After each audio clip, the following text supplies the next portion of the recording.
Hello, everyone. Welcome to the Emmaus podcast. Super excited to have you and very excited to have our guest today on board.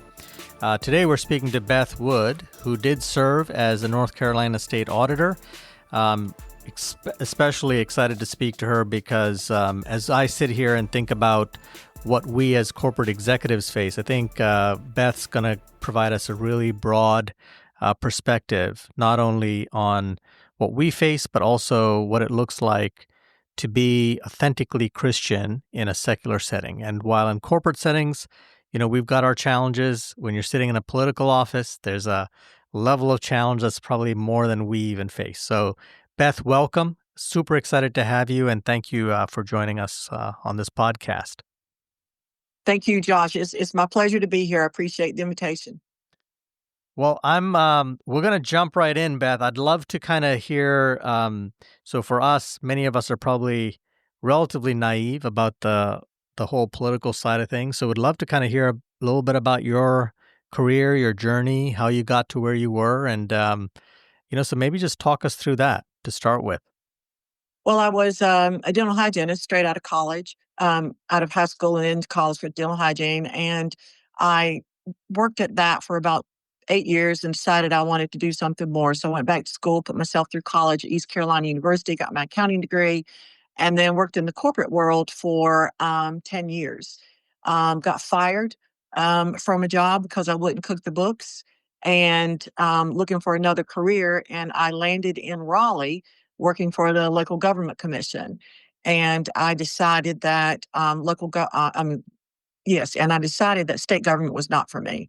I just absolutely not going to do it. And then I landed a job at the state auditor's office, worked there for 10 years. And in the state auditor arena, that office had been in existence for over 100 years and never had there been a CPA to sit in that seat. Wow. And so I decided when the gentleman that I was working for who hired me did not run again, I was going to run for state auditor. Well, it just so happened in 2004, he lost the election, and I worked for his predecessor for 4 years, the very guy that I was going to run against. And so in 2008, I ran, no money, just a lot of faith that my journey was exactly where God wanted me to be. I had started dating a guy in New Bern, and I thought I do not want to move to Raleigh. All my family are in Craven County, and I thought I do not want to move to Raleigh. And it was just, and then moved up here, didn't know anybody, had only ever been to Raleigh probably 3 times to the state fair. So this was like a foreign country to me. But the day that I decided that I was going to run for state auditor, it all came down to this is why God put me here. I didn't understand all the steps along the way. But I understand that this was God's plan for me all along. Yeah. So for those of us who are listening who don't have the North Carolina geography down, so New Bern to Raleigh is what, about 45-minute hour drive or more? 2 hours. 2 hours. Wow. Okay. So, and where were you before Raleigh? Was it in New Bern? Yes, I was working for RAYOVAC Corporation. I lived in New Bern. I worked in Kinston for RAYOVAC Corporation. Then I went to work for a CPA firm in New Bern, and then I went to work for one of their clients in New Bern. Okay, very good. So was there, I'm assuming, as you decided to run for political office, there was, I'm sure, a lot of discussion, with family or even for yourself, like around that transition, moving from, maybe more of a corporate setting, working for a politician versus actually running for office. Was there that kind of wrestling, or did you kind of already have your mind made up that that's what you wanted to do? There was no wrestling because I just knew that that's what my path was. That's what God had me jump through all these hoops or go through all these things that I didn't understand. So there really was a lot of discussion. I just saw it plain as day, and I just told everybody that's what I was doing. So when you say you saw it plain as day, I mean, just because of where you were sitting then at that point, or did you have some clear direction, and how did that manifest? I would tell you that for the most part, the gentleman that I was working for, Ralph Campbell, state auditor at the time, he asked me to go and speak at a couple of political events for him on his behalf. When I finished one of them in Greensboro, this lady came up to me and said, "Have you ever thought about running for office yourself?" And it made me start thinking, wow, there's never been a CPA in that seat for 150 years. And there's never been a female in that seat. And I'm like, wow, is this why God put me here? And the more I thought about it, I thought, I'm qualified for this. God's given me these gifts. I started at the bottom rung in the state auditor's office and worked my way up through director. So I saw the state auditor's office from the inside out. And so again, all these things, these pieces just seemed to fall into place all at one time, that this was my path of the next thing to do. Very cool. So that's awesome to hear. I mean, and I think, you yourself probably uncovered a few things that were advantages that you saw that were needed in that office, right? And that kind of opened the doors. Absolutely. Yeah, that's good. That's Absolutely. cool. That's cool. So for those of us who are naive, maybe tell us like a little bit about what is a state auditor, what do you guys do, and what's the main purpose of the role? Well, the state of North Carolina spends $52 billion a year to run Department of Transportation, Department of Public Instruction, Department of Health and Human Services, Medicaid, all of the above. Those services are funded by federal and state monies that are paid into the state by each and every citizen that lives here. $52 billion. Wow. And these are your tax dollars that are coming into the state of North Carolina and into our state government to run and provide all these services to the 10 million plus citizens in North Carolina. The Office of the State Auditor, our job was to audit the financial statements to make sure that creditors could rely on them. Our job was to dig in and find out where the most monies were being spent. Was there abusive and wasteful spending? And our job was to look into allegations of fraud. But again, all your tax dollars that are being sent to Raleigh to run these operations, our job was to make sure that these agencies were not wasting them, not abusively spending them, and certainly not stealing them. Okay. So really just kind of looking at, so you'd go around to the different offices or departments and evaluate like how they're utilizing the dollars and the resources that they have. And if it's all on the up and up. Yeah. Okay. Very cool. Very cool. So, let's talk about the, any, we always hear, I guess, from the other side of things, of people who are running for elections. Like, when you are running for elections, there's things you run on. And then there's a conflict once you get into office, or maybe there's things that need to change. Was there anything like that that you had to kind of adapt and adjust? And how did you manage or navigate all that? Was there tension that you had between, what you had communicated you were running on versus what needed to be done once you took office? The citizens were very excited about what I planned to do. And that was to take the politics out of the office and to look at where the bulk of the money was being spent and making sure that it wasn't being wasted or abusively spent. And I was not politically connected at all. I had never been a political activist, so I sort of didn't know how this world worked. But shortly after becoming state auditor, we are doing audits. We call them fiscal control audits, but we would go into agencies that their numbers weren't big enough to be caught up in the big audit that we did at year end. And so we would go in and make sure that every agency knew that we were here and that we're looking at your monies. Well, I was going into one particular agency, and the agency head was not very cooperative. He too was an elected official. He too was of my party, and was not being cooperative to my staff at all. Very rude, didn't want to do this, wanted his underlings to take care of things. And so my staff told me about it.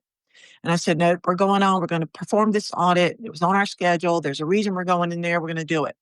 Then I received a phone call from the governor. at the time. Mm-hmm. And they said, you really don't need to be going down this path. You need to be changing maybe how you're doing this job. And I'm like, no, we have a reason for going in there. This was on our list of things to do, and we're going. Mm-hmm. And the governor proceeded to try to talk me out of it. And when I wouldn't give in, I said, we ourselves are evaluated. This is what we told the citizens of North Carolina that we would not be a part of, this political back scratching, if you will. Mm-hmm. And I said, we are going in to audit this agency. And the governor at the time said, well, let me just remind you, Beth, what's good for the goose is good for the gander, and hung up on me. Mm. I am ashamed to say that after that phone call, again, I'm 8 months into this job. I've never done anything like this before. I've never been politically active, and I know that you need political support to get elected and then reelected. Mm-hmm. So I'm thinking this governor is going to make everybody hate me. This governor, so I toyed with not doing this audit. I'm thinking nobody will ever know. It's just a smaller one of the audits that we do. Mm-hmm. And I had a very restless night after that phone call. Went back to work. It just didn't feel good not to go forward and do the audit. So then I go home and Josh, I have another, I'm ashamed to say, another restless start of the night. And then I decided, this is not right. Mm-hmm. This is not the right thing to do. And by the grace of God, I had the strength to go back, because Beth Wood, the person, just no. But by the grace of God, I had the strength to go back to work the next day. And I told my staff, yes, we're doing this audit. Hand me the list of questions that the agency head is supposed to answer, because I didn't want to put my staff through his rudeness. Mm-hmm. Scheduled the appointment. But from that day forward, Josh, I was so free. I was so free that I leaned into the strength of God to make the right decision in this very critical agency to the citizens of North Carolina, because it's their hard-earned tax dollars that are running this state government, and it's their hard-earned tax dollars that could be wasted. So again, by the grace of God, grace of God. Well, that's, first of all, I think it's, thank you for sharing, because I think, it's, the honesty is amazing, Beth, because we all go through that, right? Especially when you're thinking about, in your case, it's the governor, but as we're sitting here, I'm sure there's many people listening who have had bosses who are really putting pressure on them to do something, or even it doesn't have to be bad in any sense, but there's definitely pressure to kind of say hey, we need to focus on this, when it's actually that should be the focus. So I'm sure we've all wrestled with restless nights trying to work through those things and figure out what the right thing to do was, or how to say what the right thing was. So yeah, I appreciate your honesty on that. And yeah, I think it's, sitting with yourself to kind of figure out, I need to just take a stand here, I think is really important at times. So that's really cool story. And again, Josh, I would have to say, in several situations in my role as state auditor, if not for the strength of God, I know that I would have failed. Mm-hmm. Yeah. Yeah. And I think that's, I think we all need that support, right? I mean, we all need to kind of think through what is it that where do we need help, and actually have the openness to ask for it from God. Well, and again, I guess I sort of feel like that the decision that I make, if it's the right one, he'll get me. I know he'll get me through it. Right. I know he will. Yeah. Yeah. You're kind of touching on a really important piece, which is there's the talk, right? There's the speaking as a Christian, but then there's the living as a Christian, right? And going through some of these challenges sometimes is the real crux of living it out, right? Because we can all say the things, but then when the rubber meets the road, are you able to actually follow through on it?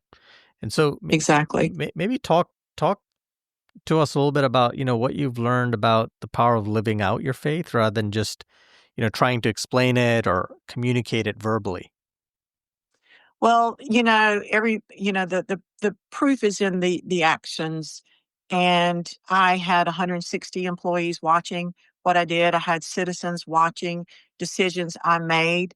And so, but I just have to say that by trying to stick with the right thing to do and to live it out, again, was very freeing for me. And again, I guess as an auditor, you can tell me whatever you want to tell me, but I want to see the evidence and I want to see the proof.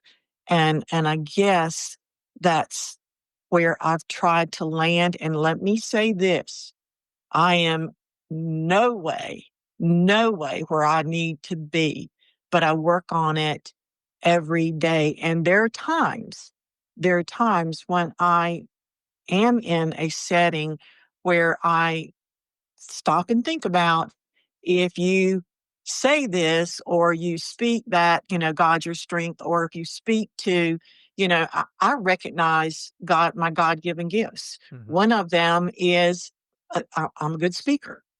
And I recognize that that's him and not me. And so many times when I leave a presentation or I leave a training where I was the trainer, I thank God on the way out the door, because I know those were him working through me and not just me. But again, I recognize that people are going to call you a Bible thumper.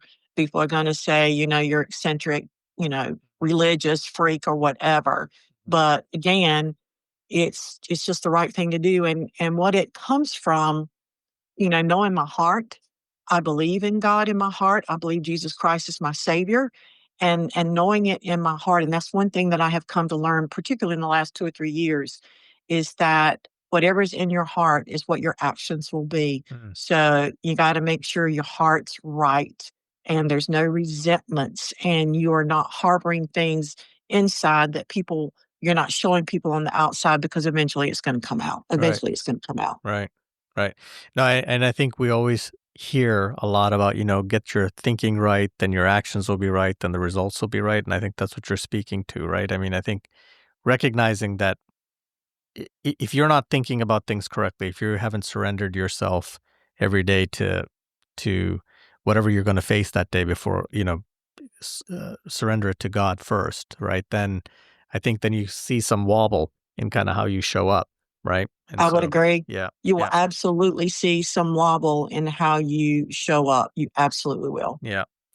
So, Beth, I know you and I have spoken before, and I loved what you were talking about, this constant striving to get and you're touching on this now about your heart being in alignment with what God wants you to do.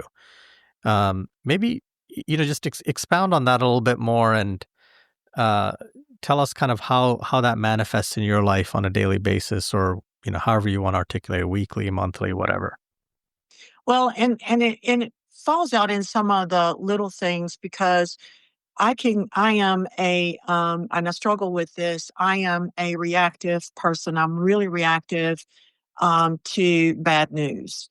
And as a state auditor, there was bad news on a lot of different days. And I find myself taking it out on others, either above me, lateral, or below me. And so again, I'm saying it's okay to behave this way. I'm giving that example. And certainly Christ never behaved that way. And one thing that I have to be right. I have to have the last word.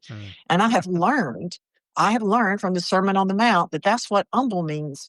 You don't have to have the last word. You don't have to show the world that you're right. You just, and Jesus, again, Jesus Christ didn't have to have the last word. He didn't have to show everybody. He didn't have to defend who he was. He just was. And so I'm working so hard on that every day. And here I am coming up on 71 years old. And I hate that it's taken me this long to learn these lessons. But I thank God that he put this in front of me before it was too late. And so I do struggle with being overly reactive to bad news. I do struggle with if I'm not crazy about a person's actions or their attitude or their personality or whatever, making sure that I still treat them in a Christ-like way. And those things, and people that have done things to me over the years and some bad things, I have let all of that go. I don't have to prove to the world that I was right. I don't have to prove that and have the last word in all cases. And again, I can't tell you how freeing that is. And people come to me and they say, "Aren't you so angry about what so and so did? And aren't you so?" And I'm like, "Not anymore. I'm not anymore." And so on a day-to-day basis, and again, a lot of times it's just little things. It's taking a step back, taking a breath when I get bad news, or taking a step back and making sure that how I come across to others doesn't hurt them but lifts them, because that's what Jesus Christ did to us. So I want to dig into the reactiveness, but before I do that, I mean, I think I love what you're saying. There's the strengths that you have, right, of speaking, et cetera, and then there's the challenges that you are struggling to overcome as well. Both of those come from self-awareness, right? You have to be aware of both. And then there's the way God uses your strengths, right, to kind of uh, either train, like as you're articulating, but in any way, any multiple number of ways. And then there's the weaknesses, which He will use too. But oftentimes it's, in both cases, you kind of need to surrender to Him and say, like, here's what I'm good at, God. You've given me these gifts. Here's the things I'm wrestling with. Help me with these things, right? And it's a constant going in front of Him to make sure you're showing up the way you want to as a witness for other people, right? That's what I'm hearing you say. Yes. Yeah. So the reactiveness part I love, because first of all, I can relate to it. I do. I've found myself multiple times in situations where you're supposed to hit a number, the numbers aren't coming back the right way. You're 2 months into the quarter, and your team's coming to you and saying, like, I don't know if they were going to hit this, and I'm like, well, what are we doing about it? Tell me what we're going to do. Like, and it comes across very direct and to the point. So I guess I'm relating to what you're saying here completely, but maybe talk us through and like kind of what. So you said take a step back, right? And that probably has happened.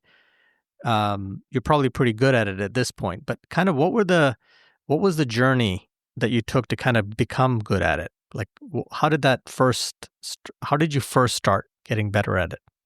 Well, I asked for God to make me aware. So here's what would happen.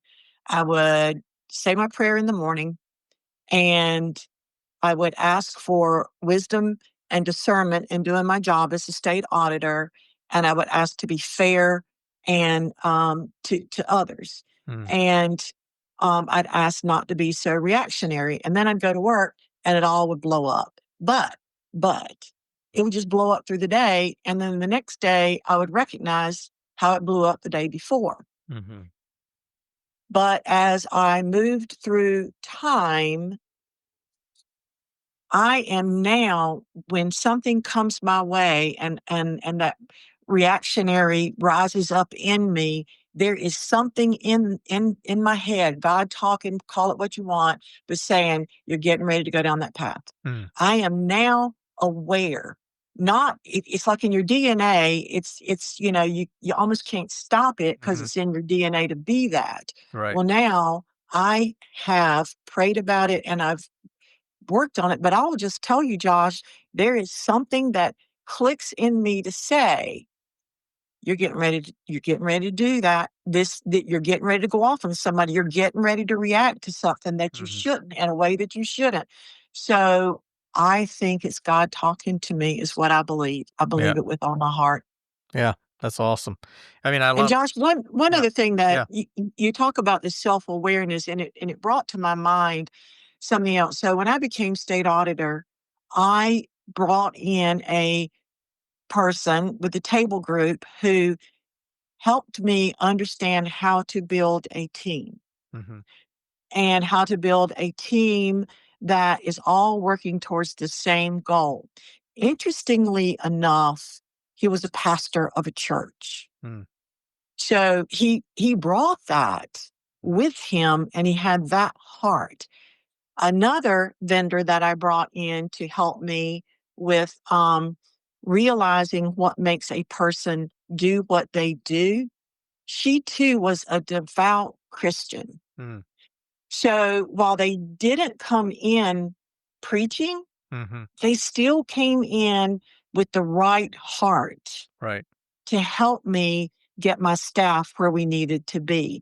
So God's hand was on that too. Yeah. Yeah. And in those cases, as you're talking, I mean, I'm thinking about this. It's oftentimes not what they're saying, but it's how they're saying it. Right. Mm-hmm. And so, if you're to go back to your very earlier comments, right? It's the heart. If your heart's in the right place, then your actions kind of follow, right? And so, Absolutely. yeah. Um, And I guess my point is that there are, and I call them vendors, but they're contractors. There are people out there that can teach you how to build teams. They can teach you how to, understand your staff better, but their heart's in the right yeah, place yeah, because they too are Christians. And correct. again, I just think God put those in my path. Yeah. And I think, we've often talked about this idea on this podcast about Christianity being a competitive advantage. And I think, I guess that's what I'm alluding to is like, there's the spirit with which we approach situations that can be a competitive advantage because the way we are preparing to go into those situations is the way we is giving us the advantage, right? So like you talking about the idea of like going back to the reactive piece, first step I heard you say is you stopped and you prayed about it, right? And then it was Yes. the practice of it, right? Kind of over time, you just got better at doing it, and then you were kind of God was speaking to you and giving you pause when you knew Yes. these things were going to happen. So I And think that's that. a great way to put it, that he was giving me pause Hmm. before I did it. Yeah, that's awesome. Yeah. Well, lessons for me too. I think as over my career, I think that's definitely the way it worked for me. Is much more time spent in prayer. I think helped uncover a lot of these things for me. Like otherwise it becomes so intense about the role and whatever it is you're doing, you forget about the idea that you're in that role to do that job, but your real purpose is actually to make sure you're showing up for God first, right? And that's And I would tell you, Josh, something that has really helped me a lot is that I take 45 minutes most days and listen to um, the sermon I just heard on Sunday. Mm, I'll listen to it 2 or 3 times to make sure that I get all the points out of it that I should have. But mm, we talk about, and trying to do a devotion on my own mm, has been more difficult for me than I would want it to be. So to go back and listen to messages like the Sermon on the Mount, I mean, I listened to those messages, the same message 3 and 4 days in a row on my lunch hour. mm, And I really became, and then the series that we're going through now, we're going through all 66 books of the Bible in my church. And again, I'm listening to those messages 3 and 4 times each, mm, each one. mm, And that helps me when I say study the Bible. mm. It's really brought all these things home because I am listening to them over and over again to make sure I get everything out of it that I should. And I can tell you that has made such a huge difference Yeah. in my day. Yeah. So it's finding what works for you, right, Beth? I mean, like you were saying, like doing the devotional every day might be more of a struggle, but listening to the sermons, multiple times is actually more impactful for you. I think that's really empowering for people to hear is like, it doesn't have to be one way of doing it. Find the way that works for Right, you. Right. right. Yeah, that's really good insight.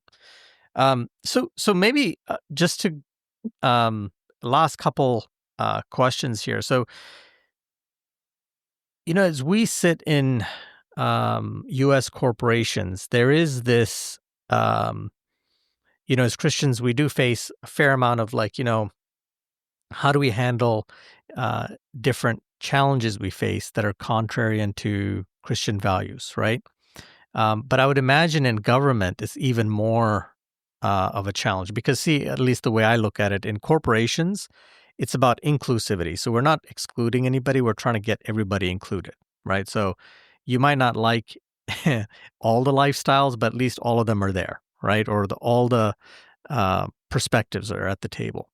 Whereas so correct me if I'm wrong here, but the way I think about government, sometimes it's about actually eliminating, like, because you try and separate uh, politics and religion, right?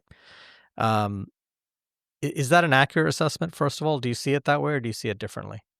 Well, you're exactly right, but that was not me. Mm-hmm. If I wanted to speak up and speak out and just in everyday comments to say something like, I prayed about that this morning, or I prayed about that. Um, I, I I didn't hesitate. And I guess I could have been called out because you're right, government, you're supposed to separate religion from government. You're not supposed to be pushing, and I wasn't pushing anything Mm-hmm. as much as I was just speaking what I did. Mm-hmm. And again, I wasn't pushing anything on anybody, but I was just saying how I might have gotten through something, or how I might have handled something, or how I did something and I was ashamed of it or whatever. And I just had to pray about it to get some relief from it. Mm-hmm. But I would tell you that I probably didn't run by the rules like as much as I probably should have. Mm-hmm. But I'm me.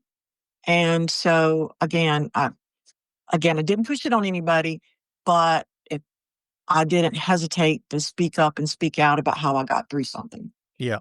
Yeah, but I think that's the powerful part of it, though, Beth, right? Is that I think we have a tendency to be a lot more reticent in corporate culture to say, we're not suggesting we stand up in a meeting and say you all need to believe in Jesus, right? It's not what we're Exactly. saying.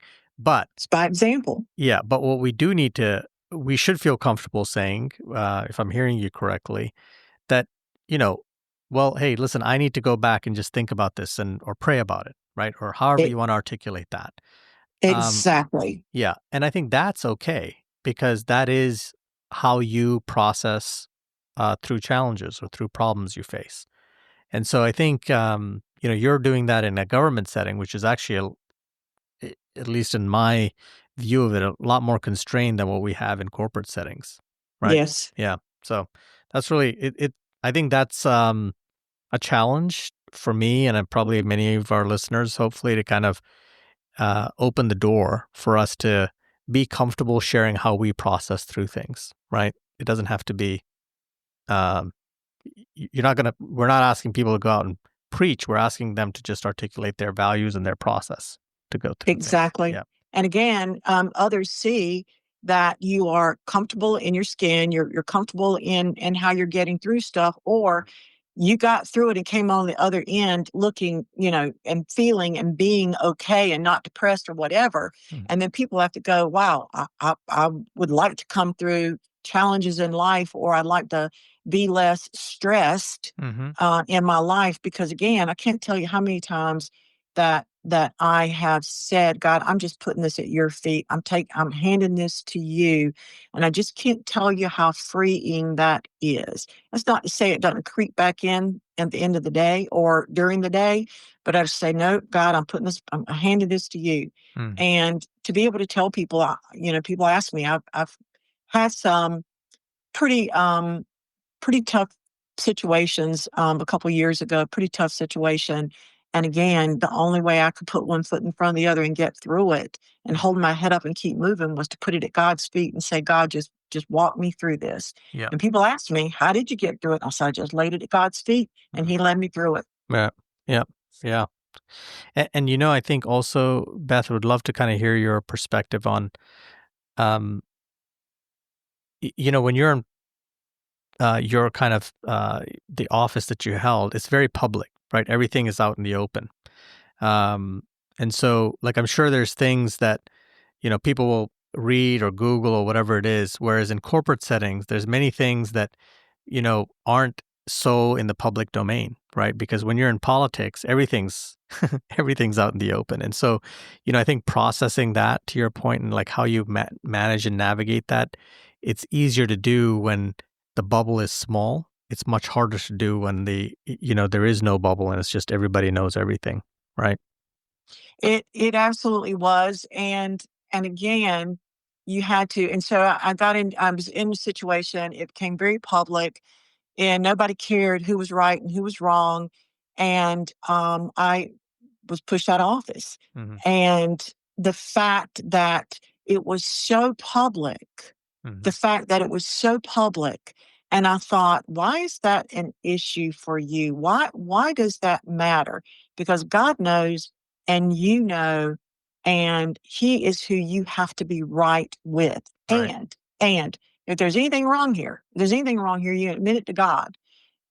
But again, the fact that all these people, and we do as human, that we let it creep in and let it matter what people think of you. Right. But again, I had my strength in God. Every day I came home and held my head up and just kept moving forward with His strength. Mm-hmm. And I did move through that very, very public situation. But I was able to get through it. And I had an acquaintance who went through something similar and said they cried for, I don't know, 8 months.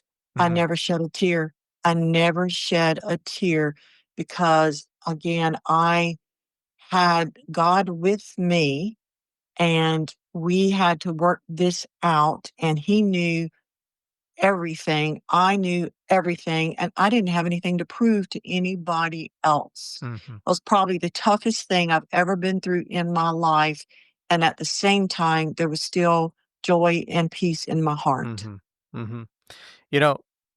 Yeah, as you're talking, I'm just thinking, it's a great example of which lens you have and which lens you're looking through, right? So if you look through this tough situation through the lens of the world, then it's terrible, right? I mean, there's terrible. all these people are looking at you and, probably pointing Judging. fingers and all these things, right? But if you look at it through the lens that God's looking at it through, which is, your heart, is what you did wrong that's all you need to answer at the end of your life, right? And so that lens, if you're looking through that and your conscience is clear, then all else doesn't matter. And I think that's a really powerful, first of all, thank you for sharing that, but I think it's a really powerful way to just always recalibrate ourselves, because we're all... And I can tell you, I'm Beth Wood, the person, I'm not sure she could have gotten through that. Mm-hmm. I'm not sure she could have gotten through that, but Beth Wood, with God walking beside her and putting it at His feet, it's the only way I made it through it. Yeah, yeah. And made it through it again with peace of heart and joy, still having some joy. Yeah. That's awesome, Beth. Thank you. Thank you for sharing that. So, as we're coming to a close here and as we're about to wrap, I'll turn this over to you and just say, just thinking over your extensive experience, Beth, are there things you would have told your younger self, or are there things you tell individuals now who are getting into, your line of work or come to you for advice that you wish you knew back then? Absolutely. And it's the part that I don't know why I've only heard it in the last few years, but it's making sure your heart is right. Mm. You got to make sure your heart is right and in step with God. And if you don't, no amount of words that you say or sermons that you hear or church Sundays that you go to, none of that is going to make your actions look like a Christian. Mm-hmm. Very well said. Thank you, Beth. I really appreciate you jumping on and joining us here. Thank you for the awesome insights. So for everyone listening, thank you guys for joining. I just want to, before we wrap, say We're thrilled to have the Emmaus podcast, but it's part of something much bigger. There's a conference that we have every year. So the first one is in 2025, November 8th. There's also executive coaches we have. There's classes that we have as well. So, get connected, link into people that are going through the same things as you are and struggling to live and wanting to live, I should say, a life that's impactful and powerful in a secular corporate setting. Thank you guys. Have a wonderful day.